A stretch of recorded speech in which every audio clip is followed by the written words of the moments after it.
दोस्तों आज नवंबर की 7 तारीख है और सभी परमानेंट पौधों की तरीके से नींबू के पौधे पे भी डॉर्मेंसी पीरियड नवंबर से फरवरी के बीच का होता है। इस बीच पौधे पर पत्तियां पीली होकर गिर जाती हैं, पौधे की कोई ग्रोथ नहीं होती है, साथ ही साथ जो फ्रूट लगे होते हैं वो झड़ जाते हैं या उनमें रस काफ़ी कम मात्रा में बनता है। तो आज के वीडियो में मैं आप लोगों के साथ में शेयर करूँगी कि इस पीरियड में आपका पौधा पूरी तरीके से सुरक्षित रहे, उसके लिए अभी नवंबर के महीने में आपको किन ज़रूरी कामों को करना है, साथ ही किन फर्टिलाइज़र्स का इस्तेमाल करना है, जिससे जैसे ही फरवरी का महीना लगे तो आपके नींबू के पौधे पर फ्लावरिंग स्टार्ट हो जाए। नमस्कार दोस्तों, आप सभी का अपने ही चैनल पर एक बार फिर से स्वागत है। तो चलिए दोस्तों वीडियो को स्टार्ट करते हैं। तो दोस्तों जितने भी सिट्रिक एसिड यानी कि विटामिन सी और जिन फलों का रस खट्टा होता है उन फलों के पौधों पर फरवरी और मार्च के महीने में फूल आते हैं और इन फलों को पकने में और तैयार होने में कम से कम 6 से 7 महीने का समय लग जाता है। लेकिन दोस्तों नींबू एक ऐसा फल है जो साल में 2 बार फूल देता है। पहला फूल इसका आता है फरवरी मार्च के महीने में और दूसरा फूल इस पर आता है सितंबर अक्टूबर के महीने में। इसी के साथ में नींबू का फल 3 से 4 महीने में तोड़ने के लायक हो जाता है। लेकिन दोस्तों नींबू के फल जो सितंबर अक्टूबर में जो फूल बनते हैं उससे जो फल तैयार होते हैं वो फल उतने रसीले नहीं होते हैं, क्योंकि नींबू का पौधा 15 नवंबर से और जनवरी के बीच में डॉर्मेंसी पीरियड में चला जाता है। इस बीच इस पौधे की ग्रोथ रुक जाती है। यही वजह होती है कि इस सीजन में आने वाले नींबू के फल गर्मी के फलों की अपेक्षा उतने रसीले नहीं होते हैं। तो चलिए देखते हैं कि ये कौन से ऐसे ज़रूरी काम हैं जिनको कि अभी नवंबर के महीने में या फिर दिसंबर के शुरुआत में करना काफ़ी ज़रूरी होता है। तो दोस्तों ज़मीन में लगे हुए पौधे और गमले में लगे हुए नींबू के पौधे की केयर भी फ़र्क हो जाती है, क्योंकि ज़मीन में लगा हुआ पौधा नेचुरल तरीके से मिट्टी से पोषक तत्वों को लेता रहता है, तो डॉर्मेंसी पीरियड में उसके ऊपर उतना फ़र्क नहीं पड़ता है। लेकिन वही पौधा अगर आपका गमले में लगा हुआ है तो काफ़ी ध्यान देना होता है, क्योंकि डॉर्मेंसी पीरियड में जाने पर पौधे को काफ़ी कुछ ज़रूरत होती है, क्योंकि वो उसका रेस्ट पीरियड होता है। तो सबसे पहले आप अपने पौधे पर जो भी बेकार डालियाँ हैं जो पौधे पर बोझ ना बने तो उनको हटा दीजिए, या जो पत्तियां पीली हो रही हैं उन सभी को पौधे पर से हटा दीजिए। इसके अलावा जिन पत्तियों पे किसी तरीके की बीमारी लगी है उसको भी तुरंत पौधे पर से हटा दीजिए, क्योंकि जितने भी सिट्रिक एसिड वाले पौधे होते हैं उनमें मेन जो डिजीज़ होती है वो क्रैकर डिजीज़ लगती है और ये एक बैक्टीरिया के द्वारा फैलती है। इसमें बैक्टीरिया पत्तियों को खाना शुरू करता है, जिसकी वजह से पत्तियों के साइज छोटे हो जाते हैं और पत्तियां मुड़ने लगती हैं, जिसकी वजह से फल और फूल खराब होकर सीजन आने पर नीचे गिरने लगते हैं। इसलिए अगर इसे अभी से पौधे पर से हटा दिया जाएगा तो पौधा हमारा ख़राब होने से बच जाएगा।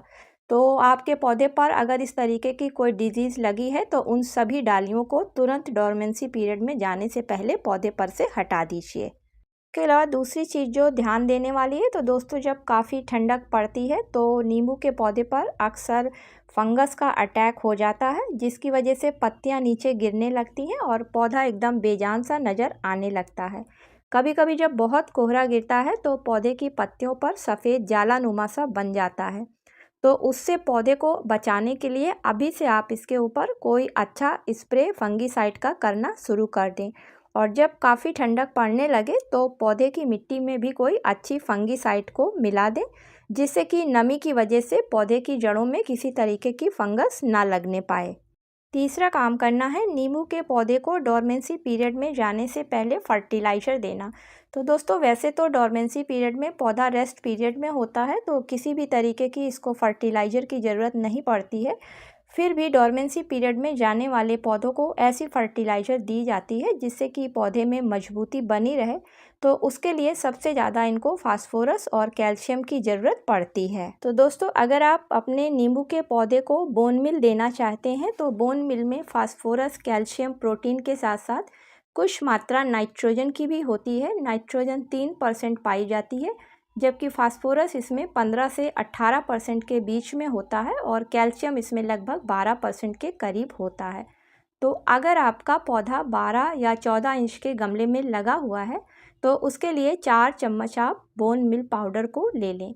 तो बोन मील पाउडर के इस्तेमाल से पौधे का जो है रूट सिस्टम काफ़ी मजबूत होता है और डोरमेंसी पीरियड में इसकी रूट जब मजबूत रहेंगी तो पौधा अपने आप ही मजबूत बना रहेगा। तो देना किस तरीके से है, गमले की मिट्टी की गुड़ाई कर लें और जड़ों को छोड़कर गमले के चारों तरफ इसको डाल दें। लेकिन दोस्तों अगर आप बोन मिल का इस्तेमाल अपने पौधे में नहीं करते हैं तो उसकी जगह पर आप सिंगल सुपर फास्फेट का इस्तेमाल कर सकते हैं, क्योंकि इसमें भी फास्फोरस, सल्फ़र और कैल्शियम पाया जाता है और फास्फोरस इसमें 16% होता है, जबकि सल्फ़र इसमें 11% और अकेला कैल्शियम इसमें 21% पाया जाता है। और एसएसपी का इस्तेमाल पौधे में करने से पौधे में फंगस भी नहीं लगती है और जब फ्रूटिंग का समय आता है तो फ्रूट का साइज भी बड़ा होकर निकलता है। तो 2 चम्मच आप इसको 14 से 16 इंच के गमले में मिट्टी के चारों तरफ किनारे किनारे करके डाल दें और ऊपर से पानी डाल दें। 4 टिप्स के अंतर्गत आपको पौधे की मिट्टी में हमेशा ध्यान देना है कि किसी भी तरीके की फंगस या फिर मिट्टी में किसी भी तरीके के खरपतवार ना निकलने पाएँ। उसके लिए समय समय पर आप पौधे के गमले की मिट्टी को साफ़ करते रहें और पौधे को पूरी धूप वाली जगह पे रखें। इसके अलावा दोस्तों पौधे को पानी बहुत कम देना है। जब मिट्टी पूरी तरीके से सूखी हुई हो तभी आप चेक कर लें और तभी पौधे में पानी डालें। इस बीच आपके पौधे की पत्तियां पीली होकर नीचे गिरने लगेंगी, लेकिन परेशान होने की कोई ज़रूरत नहीं है, क्योंकि डोरमेंसी पीरियड में अक्सर पौधे की पत्तियां पीली होकर नीचे सारी गिर जाती हैं। लेकिन जैसे ही पौधा फिर डोरमेंसी से बाहर निकलता है पौधे पर नई नई पत्तियां आनी शुरू हो जाती हैं।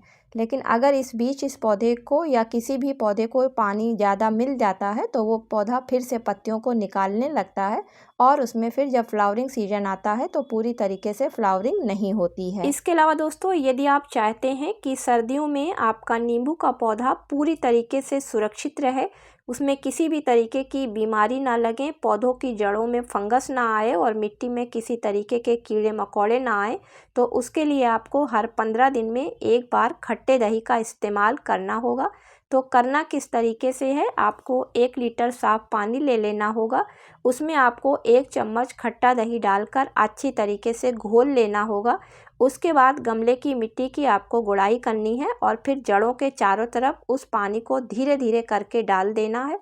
तो खट्टा दही मिट्टी के पीएच लेवल को बराबर रखता है, यानी कि बैलेंस रखता है, क्योंकि सर्दियों में मिट्टी का पीएच अक्सर बिगड़ जाता है जिसकी वजह से पौधे खराब हो जाते हैं। इसी के साथ में खट्टे दही में काफ़ी मात्रा में गुड बैक्टीरिया पाए जाते हैं जो कि मिट्टी में पाए जाने वाले बैड बैक्टीरिया को मारने का काम करते हैं। साथ ही साथ इसमें पाया जाने वाला कैल्शियम जिसकी वजह से पौधा स्वस्थ और सुरक्षित रहता है। तो दोस्तों ये थे कुछ ऐसे काम और कुछ ऐसी ऑर्गेनिक और केमिकल फर्टिलाइजर्स जिसका इस्तेमाल कर आप अपने नींबू के पौधे को डोरमेंसी पीरियड में सुरक्षित रख सकते हैं और सीजन लाने पर उससे ढेरों फूल और फल ले सकते हैं। उम्मीद करती हूँ कि आज का वीडियो आप लोगों को पसंद आया होगा। अगर पसंद आया हो तो इसे लाइक और शेयर करें और अगर चैनल पर पहली बार विजिट कर रहे हैं और वीडियो आपको पसंद आ रहा है तो आप हमारे चैनल को सब्सक्राइब भी करें। मिलती हूँ किसी अगले वीडियो में किसी नई जानकारी के साथ में। तब तक के लिए दोस्तों हैप्पी गार्डनिंग।